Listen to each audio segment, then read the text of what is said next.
अभी कुछ दिनों पहले ही विनोद और काजल की शादी हुई थी। दोनों अपनी नई जिंदगी से बहुत खुश थे। काजल एक नए जमाने की मॉडर्न ख्यालात वाली लड़की थी। काजल मॉडर्न होने के बाद भी अपने संस्कार नहीं भूली थी। वो बड़ों की इज्जत करती थी, घर और ऑफिस का काम भी बड़े अच्छे से संभालती थी। बेटा काजल, तुमने नाश्ता बनाने की तकलीफ क्यों उठाई? नई नई शादी हुई है, लोग क्या कहेंगे कि नई नई बहू से इतना काम करवा रहे हैं ये लोग। इसमें तकलीफ कैसी? ये तो मेरा फर्ज था।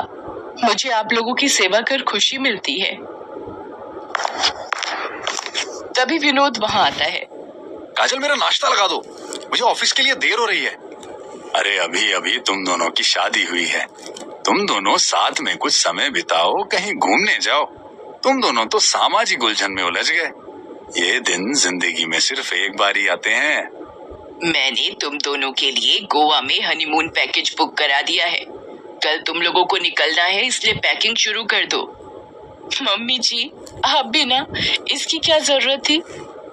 जाओ, थोड़ा घूम आओ, तब हमें भी अपने पोते पोतियों को देखने का सौभाग्य प्राप्त होगा।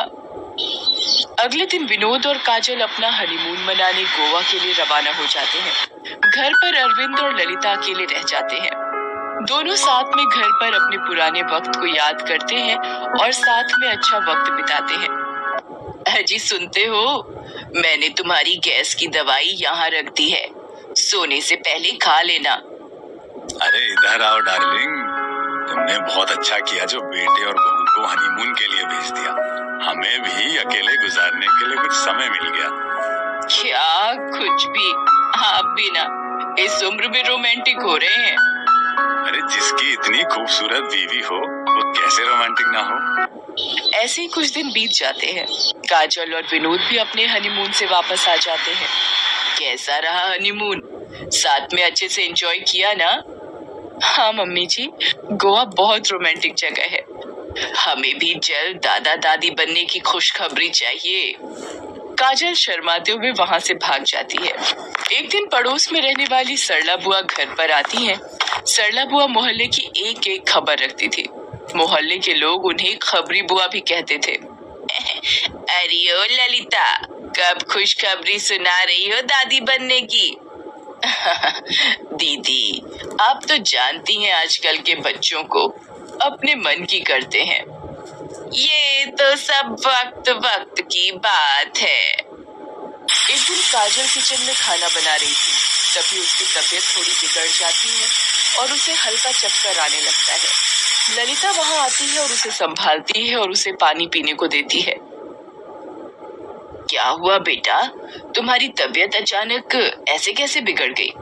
कोई खुशखबरी है क्या? मैं तुम्हें डॉक्टर के पास लेकर चलती हूँ। नहीं मम्मी जी, ऐसा कुछ नहीं है। मैंने और विनोद ने इस बारे में अभी सोचा नहीं है।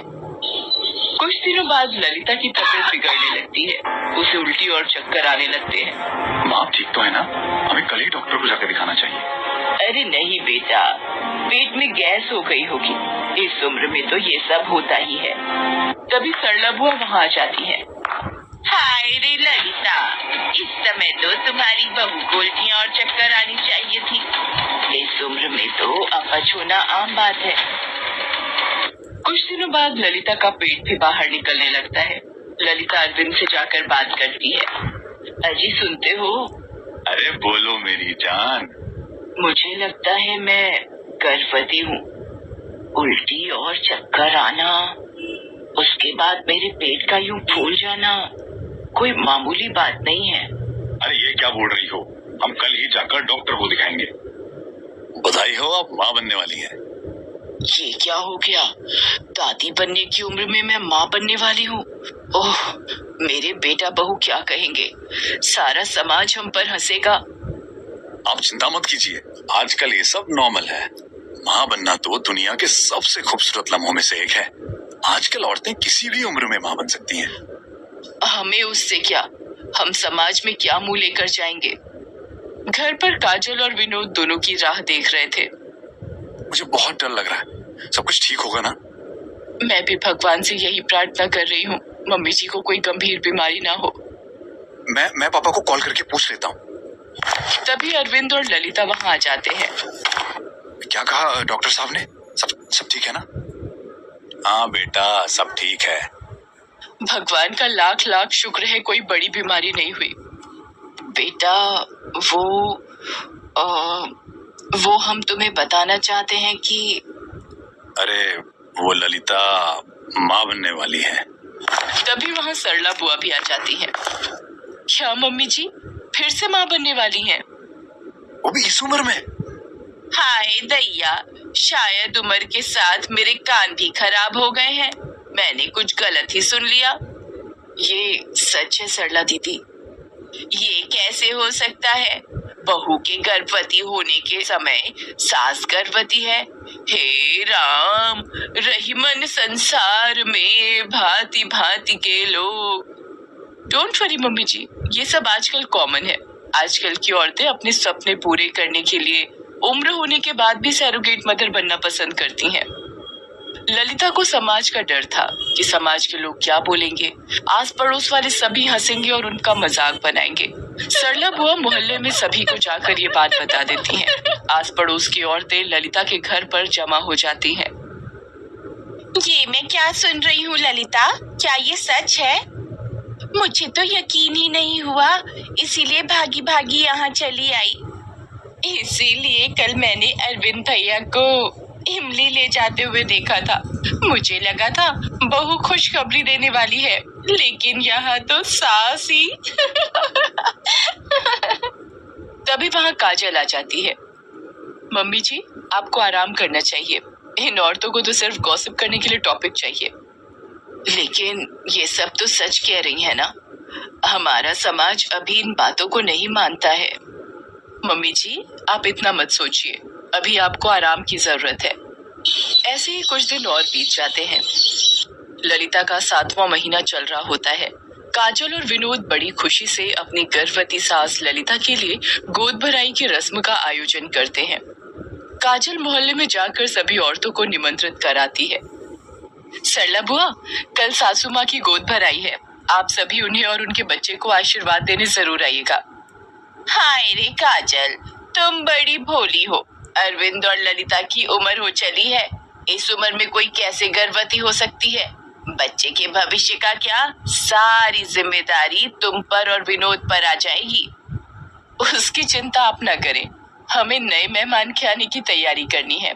अगर आप हमारी खुशियों में शामिल होना चाहती हैं, तो गोद भराई में जरूर आइएगा। गोद भराई की सारी तैयारियां हो जाती हैं, लेकिन मोहल्ले की एक भी औरत गोद भराई की रस्म में शामिल नहीं होती। ये देख ललिता को बहुत ठेस पहुंचती है। ये सब करने की क्या जरूरत थी बेटा? मम्मी जी, कोई आए या ना आए, हमारे घर में छोटा मेहमान आने वाला है। हम इस बात की खुशियां मनाएंगे।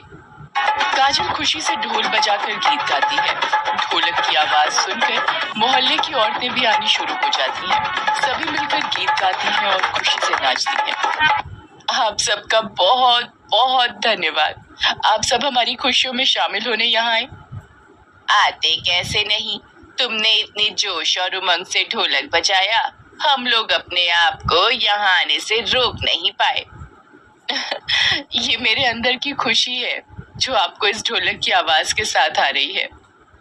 मेरे पैर तो खड़े खड़े ही थिरक रहे हैं। तभी ललिता की प्रसव पीड़ा शुरू हो जाती है। मुझे फौरन अस्पताल लेकर चलो। मैं तुरंत एम्बुलेंस को फोन करती हूँ। ललिता को हॉस्पिटल लेकर जाते हैं। ललिता को छोटी नन्ही बेटी होती है। मुझे बहुत खुशी है, हमारे घर में लक्ष्मी आई है। ये हमारी भी बेटी है। हाँ, और हम भी इसे अपनी बेटी की तरह ही पालेंगे। बहुत बहुत बधाई हो ललिता। खुशनसीब लोगों के घर में ही बेटियां जन्म लेती हैं। नन्ही परी के आने से सारे मनमुटाव खत्म हो जाते हैं।